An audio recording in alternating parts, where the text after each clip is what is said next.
Jai Hind students, welcome to my YouTube channel.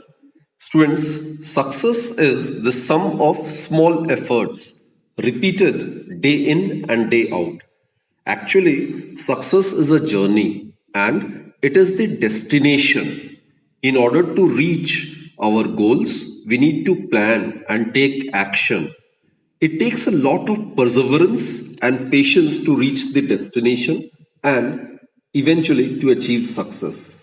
With that positive note, students, let's begin today's session. Today we are going to discuss one-dimensional inelastic collision. Inelastic collision, students. These are those collisions in which, although momentum remain conserved, total energy remain conserved, but the most important thing is kinetic energy do not remain conserved. A part of the kinetic energy during the collision get converted into some other form of energy. And since we are going to discuss inelastic collision in one dimension, it means that the bodies after suffering collision will tend to move along the same path. Clear? So what we do is, let us consider two bodies. Suppose this is body A of mass m1 to be initially moving with velocity u1. This is the second body, students. Suppose this is the second body B of mass m2 and moving with velocity u2. This is before collision. The two bodies will collide only if u1 is greater than u2. This is before collision. And after collision, suppose, students, this body A of mass m1 starts moving with velocity v1 and body B of mass m2 starts moving with final velocity v2. And after collision, these two bodies will get separated only if v2 is greater than v1. So this is before collision and this is the situation after collision. And remember, since we are dealing with inelastic collision in one dimension, therefore the bodies after suffering collision will tend to move along the same straight path. Understood, students? Okay. Now let's derive the expression for the final velocities acquired by bodies A and B after collision. That is, let us find out the expression for V1 and V2, right?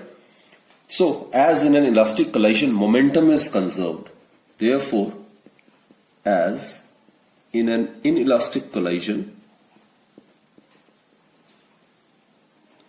whatever be the type of the collision, momentum is always conserved. So applying the conservation of momentum, we get, and since all the bodies are moving in the same direction, therefore writing the equation in the scalar form, m1u1 plus m2u2 is equal to m1v1 plus m2v2. Put this as equation number 1. And remember, students, kinetic energy is not conserved. Right? Also, students, we are aware here u1 minus u2 will be the velocity of approach. It will be the relative velocity of approach before collision.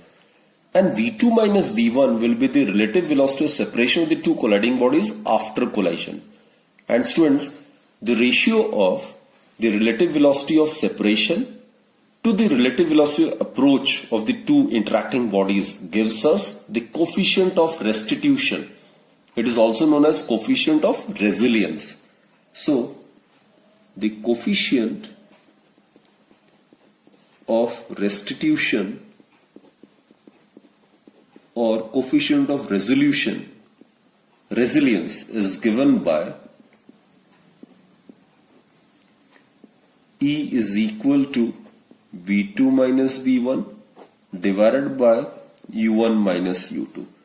So we can cross multiply it and rearrange the terms. So the V2 expression for V2 would be V1 plus E times U1 minus U2. Put this as equation number 2.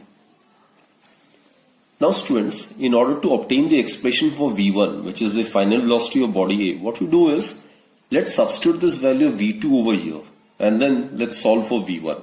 So therefore, from 1 and 2,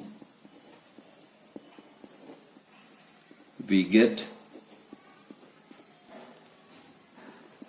m1u1 plus m2u2 is equal to m1v1 plus m2. Over here in place of v2 write this, which is v1 plus e into u1 minus u2. Right, students? So let's keep on solving it.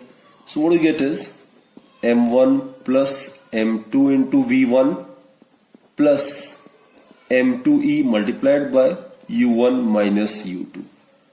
Or students, we can still rearrange the terms. What we get is m1 plus m2 into v1, it is equal to m1u1 plus m2u2 minus m2e multiplied by u1 minus u2.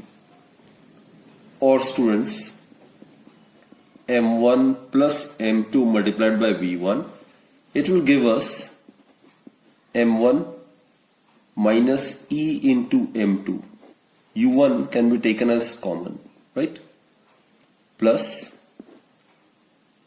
let's take m2u2 as common, so we'll be left with 1 over here plus e minus minus, it will give us plus, it will be m2u2, right? So therefore students, we will obtain the expression for v1. It would be equal to m1 minus e m2 multiplied by u1 plus 1 plus e m2u2 divided by m1 plus m2. So students, this is the expression for the final velocity of body A after collision, right? I repeat students, v1 is the velocity of body A after suffering collision. So this is the expression for v1.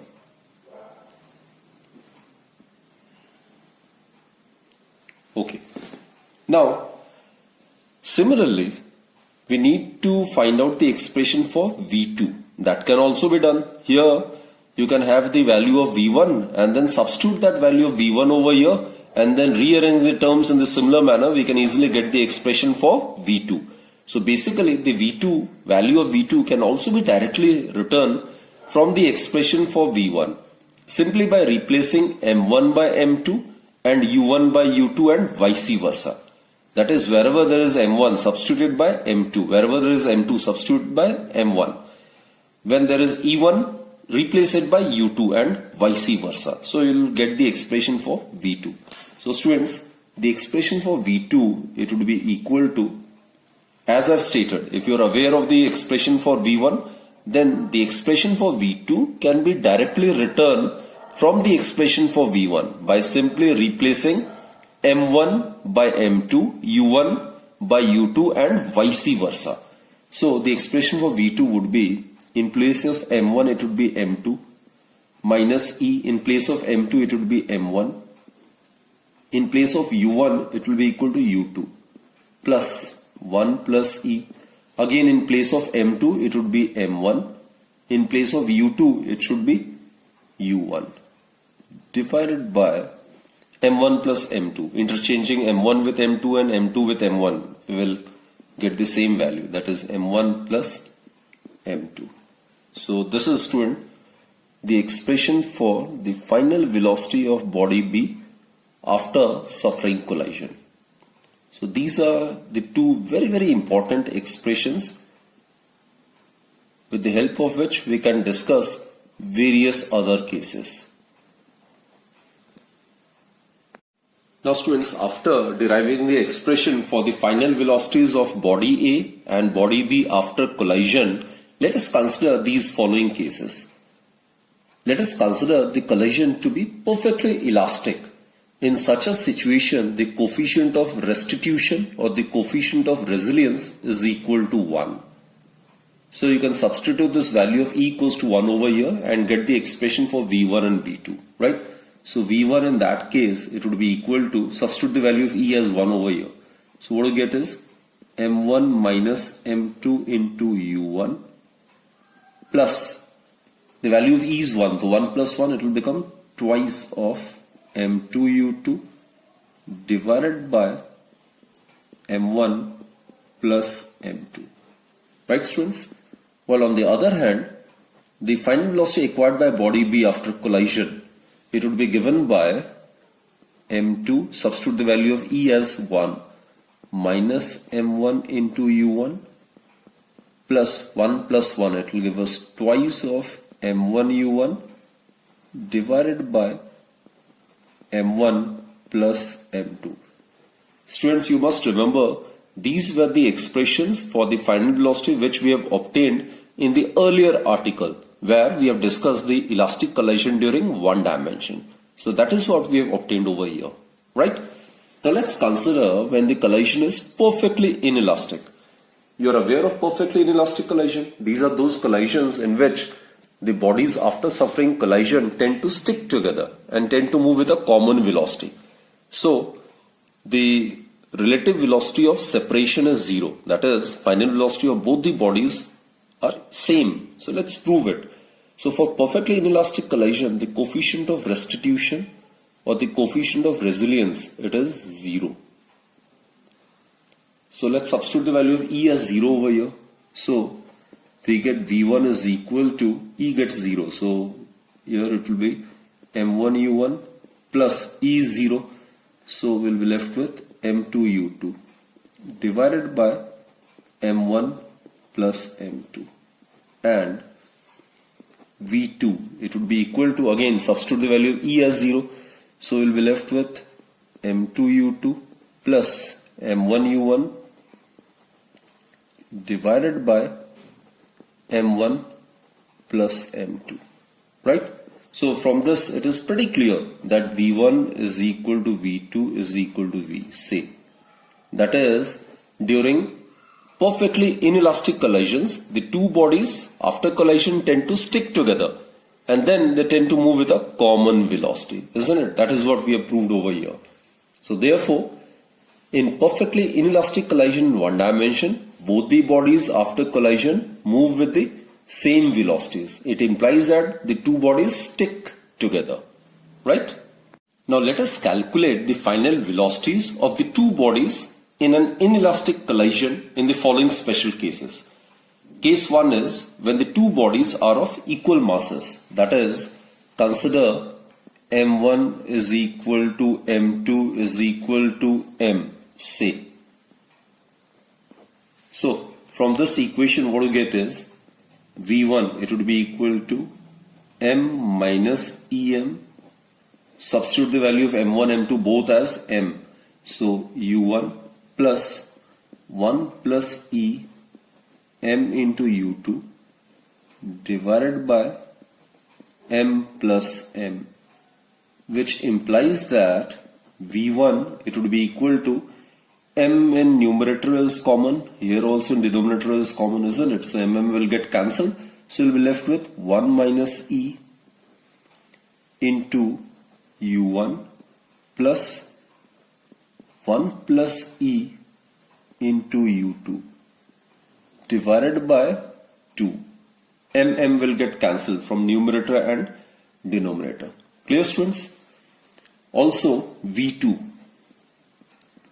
Again substitute the value of M1, M2 is equal to M. So what we get is M minus EM multiplied by U2 plus 1 plus E M multiplied by U1 divided by M plus M. So what we get is V2, it would be equal to 1 minus E multiplied by U2 plus 1 plus E multiplied by U1, right, divided by 2. So these are the final velocities of body A and body B after collision, and we are talking about inelastic collision one dimension provided both the bodies A and B are considered to be of equal masses.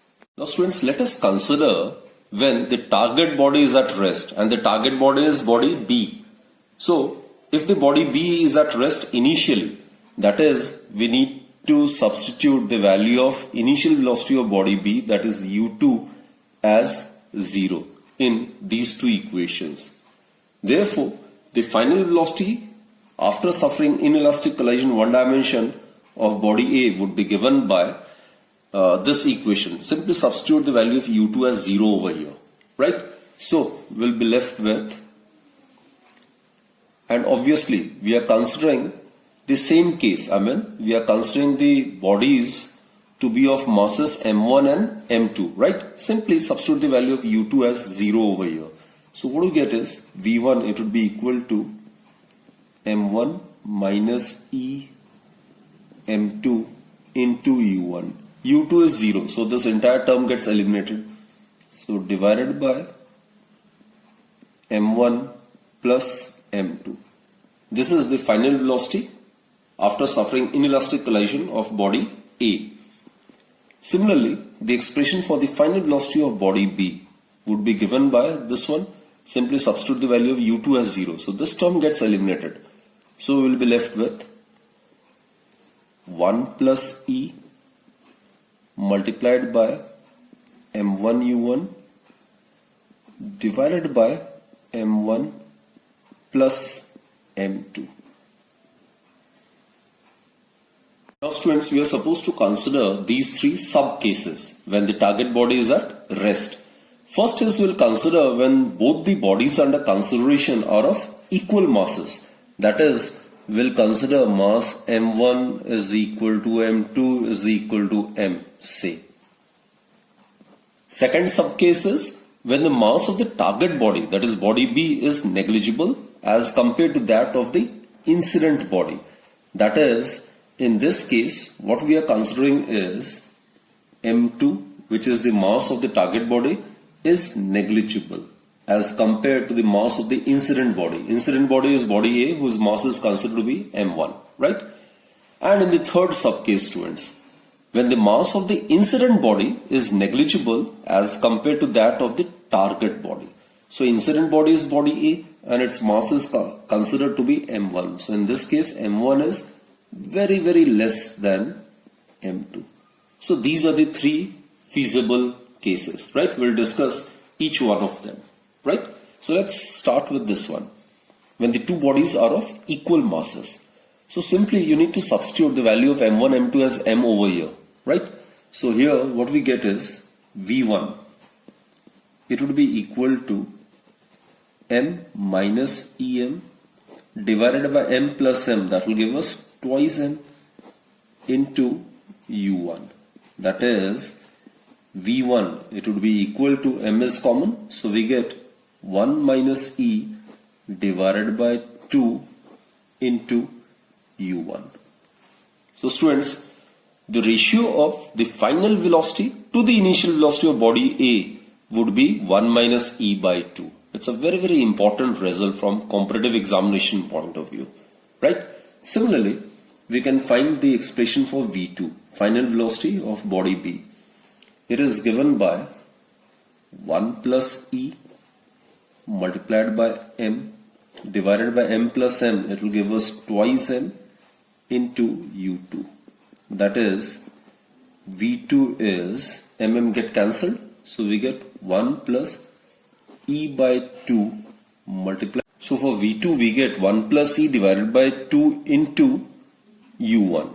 Simply substitute the value of m1, m2 equals to m over here and we'll get the expression for the final velocity of body B after suffering inelastic collision when both the bodies are of equal masses. Right, students? Now let us consider the second subcase. That is, when the mass of the target body is negligible as compared to that of the incident body. That is when m2 is negligible as compared to m1. Now, in this equation, E we are aware for inelastic collision, the value of E, it is greater than 0 and less than 1. M2 is negligible. So this term E into M2, this can be neglected, isn't it? This term can be neglected. And M2 in turn it can be neglected. So what we get is M1 minus EM2. It can be written as M1 only because M2 is very, very small and E is also less than 1. and also M1 plus M2. M1 is very large as compared to M2. So it can be also written as M1. Therefore, students, V1, it would be equal to, in place of M1 minus EM2, you can write M1. In place of M1 plus M2, again M1. Which implies that V1 would be equal to U1.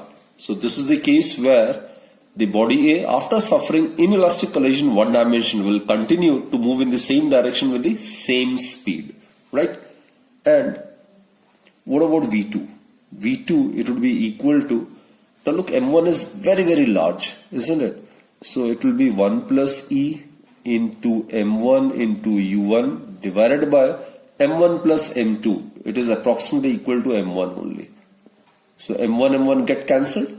Therefore, V2, it would be equal to 1 plus E multiplied by U1. So this is the final velocity acquired by body B after suffering collision, right? So let's concentrate on the third subcase and the final subcase. That is now when the mass of the incident body is considered to be negligible as compared to that of the target body, right? So in this case, students, M1 minus EM2. This is very, very large. It can be considered to be equal to minus EM2. And M1 plus M2. M2 is very, very large while M1 is negligible as compared to M2. It may be considered to be M2 only. Therefore, students, V1, substitute this value over here. M1 minus EM2 may be written as minus EM2. M1 plus M2, it may be approximately written as M2 multiplied by U1. That is, V1, it would be equal to minus E into U1, right? So E is the coefficient of restitution or coefficient of resilience. So V1 is the final velocity of body A after suffering inelastic collision in one dimension. Similarly, students, the final velocity of body B after suffering collision, it would be equal to 1 plus E multiplied by M1 divided by M1 plus M2 multiplied by U1. This is U1, right? Now look, M1 is very, very negligible as compared to M2. So this numerator is negligible while denominator is very, very large, isn't it? So this entire term will approach to 0. That is V2, it is approximately equal to 0.